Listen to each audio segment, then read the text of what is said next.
కష్టం నుంచి మన బుద్ధితో వారి దర్శనమే ఇరుక్కుపోయినప్పుడు ఆపద మొక్కులవాడా అని పిలుస్తాం. ఈ ఆపద నుంచి నన్ను తప్పించు. మన శక్తి ఒక్కొక్కడు అంటాడు నేను నా తలనీలాలు ఇస్తాను, విశ్వకర్మ చెక్కలేదు ఒకడంటాడు అటువంటి స్వామిని దశావతారాలలో ఉద్ధరించాడో ఆ స్వామి దర్శనమే అన్న మాట మీరు జాగ్రత్తగా గమనించాలి. ఆ వెంకటేశ్వర వారి దర్శనమే దర్శనం. ఎందుకంటే నకృతం దైవ సంఘైశ్చ నకృతం విశ్వకర్మ పాపము వలన దుఃఖం వస్తోందని తెలుసుకోవాలి. ఆయన ఏం చేస్తాడు?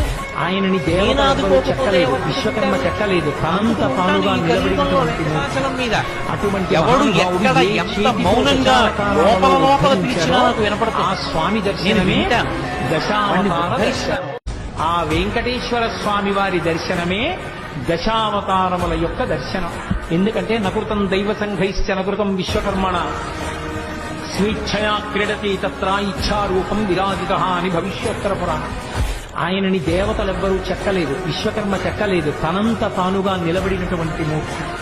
అటువంటి మహానుభావుడు ఏ చేతితో దశావతారాలలో ఉద్ధరించాడో ఆ స్వామి దర్శనమే దశావతార దర్శనం. ఆ వెంకటేశ్వర స్వామి వారి దర్శనం